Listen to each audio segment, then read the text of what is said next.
So if we can go online here, sitting with Klear. How you doing, man? Very good, brother. How are you? Nice to meet you. Nice to meet you. You want to introduce yourself? Yeah, I'm Fred Schaefer, singer-songwriter for Klear, and part of Four Guys. Cool. You guys founded in 2001, is that correct? Yeah. And Armin Petrie produced one of your first albums? Yes, Armin Petrie, who did Sixpence None the Richer and the Goo Goo Dolls. He came out to a show once and kind of said he thought that we had some potential. We had a 4-song like rough demo at that point, and we just started trying to shop it to people to see if they would help us out. We ended up doing 4 songs with Armin, and then that turned in, those 4 songs we put with the 6 other ones and made a full record. So that was called 7,500 Miles, and that came out in 2002. And he just stopped by one of your shows? Yeah. Yeah, actually when we saw you last, it was with Alice Cooper and Anvil, and yeah, it was nuts because we were all sitting back there, and he walks by, and we hadn't seen him in quite some time, and we were just like, man, that looked just like Armin, and I was like, that's got to be him. And it was so, we hadn't seen this guy in probably 7 years, and he was a talented guy. He's actually teaching at a college here in Western New York. Okay. I live in Nashville now, so I haven't really had a chance to like be in the scene locally and to see him around. So it was pretty wild to see him. It was cool. That's cool. When'd you move to Nashville? I moved to Nashville a couple years ago. You know, Klear is kind of gone through some changes over the years. You know, we put out 7,500 Miles in 2002. In 2004, we put out another record that we can talk about, Making Noise. And then we took kind of a little bit of a break-ish kind of thing, and I started a solo career, and a couple of the other guys did too. Okay. And Klear was something we just came back to. We kind of just kept it in the fire, and so anyway, I just started writing songs for other people. I wrote a song for Kelly Clarkson and some other folks, and so I went to Nashville to kind of do that. Okay. So now it's funny because Klear is still a Western New York band. I mean, no matter where we're based. Right. Except my commute's a lot farther now. Nashville to Western New York is a long way. Yeah, definitely. But it's cool. My family still lives here, so oh, that's cool. every time I get to come here and spend like a week and see them and play, and Right. it's really great. The busier Klear gets, the more I travel. But I'm lucky the guys are cool and everyone. You know, we found a way to make it work, and you know, it's good. So what made you come back to Klear? Well, it was actually in 2008.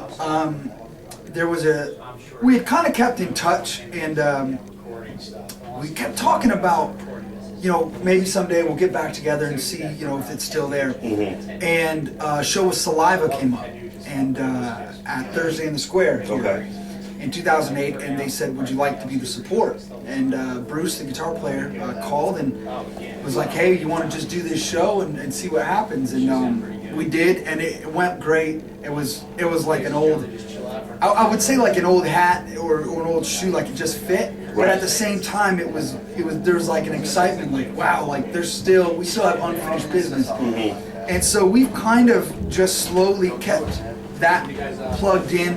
And I just released a solo record. Bruce just released a solo record. So we kind of had to wait until both of those had kind of run their cycle in order to say, hey, now we have the time to do Klear. And that's kind of what we're doing.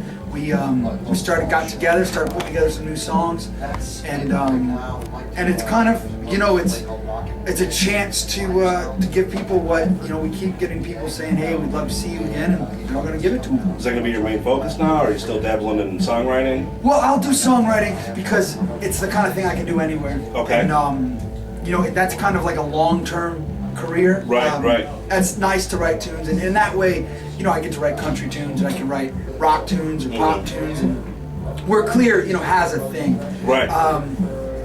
But I'll do that, and I'll still do solo stuff. But I'd probably say that in the next year and a half, Klear's going to be everybody's focus. Okay.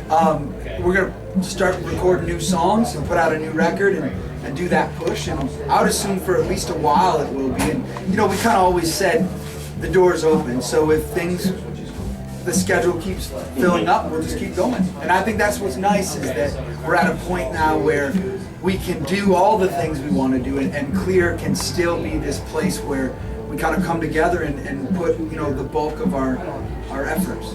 Now, you said you're going to be working on a new album? Yeah. When do you expect that to come out? Well, we're actually talking about who to do it with right now.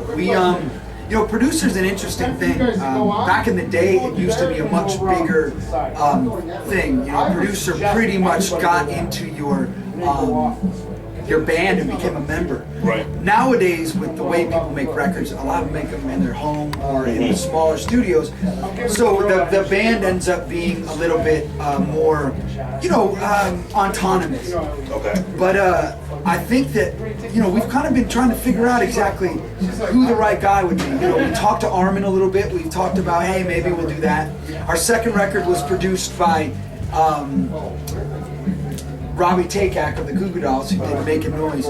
And so, you know, we've kind of dabbled in pretty big producer, pretty famous guy. Right. One of my solo records was done by Mike Mushak of Stained. He produced that. I had a guy, Brian Sperber, do a record who had done you've kind of done big folks. Right. I have a feeling that, you know, since last time we recorded, I've produced probably about 3 or 4 records. Okay. I think that's even on the table, just keeping it in-house. Yeah. The nice part about that is I think that you'd really get a sense of what the band is. And Yeah, this is us. Exactly. This is us doing our thing.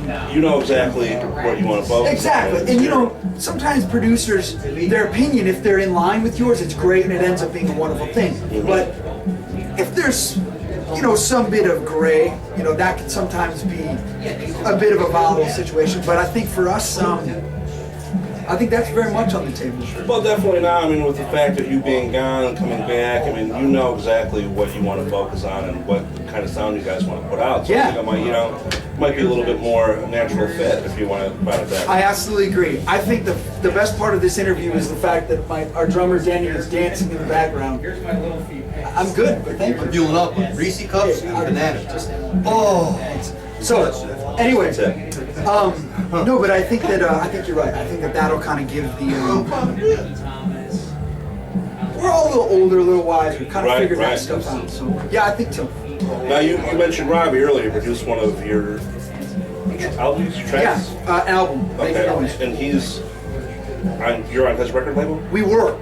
Our contract actually expired while I was away. Okay. So that was another thing on the table is, you know, when we were making records in 2001 and 2002, records were expensive. You had to go to a big studio. You had to get this machine. The internet has completely changed music. Oh, yeah. And especially in the last 10 years, you know, it just is such a resurgence and an almost localization of music where now you can go with, you know, $1,500, I can record a song or 2 songs. Or Right.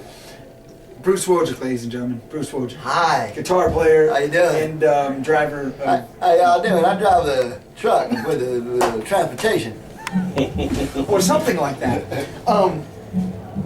But because that's changed so much, we don't even need to sign with a label yet. Right, you know, right. And we almost have the opportunity with the right amount of capital to record our record, put it together, produce it ourselves, and then say, okay, who wants it? Who do we want? You know, and there's a lot of bands doing it, or, you know, if you can put together it costs money. The world costs money. But if you can get enough together, you can promote it and put it out yourself. Yeah, definitely. I mean, And well, it's wide open. yeah, I mean, I see a lot of new acts are doing that by going on their own. Yeah. For example, the Sheepdogs Yeah. just won Casby's New Artist Award, Yep. and Canadian Leonard Byrne band. was in a home studio, so they did that all on their own, and then Yeah. they later got them signed to Atlantic Records. And the thing is, the way you can do home recordings now, I mean, you can make them sound like major label records. Yeah. So it really does. And without getting into a huge diatribe about it, but record labels aren't what they used to be. They used to be development. Now it's about fast, you know,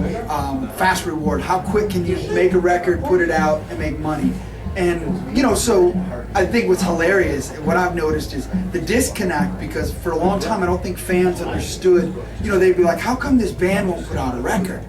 Well, that's because so-and-so won't pay for it, or so-and-so won't approve the record, or, you know, there's all these Right, middlemen. right, yeah. Where the musicians, I mean, I'm telling you right now, folks, if musicians had their way, we would put out records 5 times a year. Every time we put together new songs, we put out a new record. Right, right. And we rock it out. It just, there's a business that we have to kind of, you know, it's kind of what you have to do. Yeah. And, but luckily, 2011, 2012, it's a much different thing, and now, you know, we have the ability to do so much more in-house, like you're saying. Right, right. And I think it gives you some freedom and some excitement to it. Something that, you know, we've never done it like that. So that's kind of exciting for us.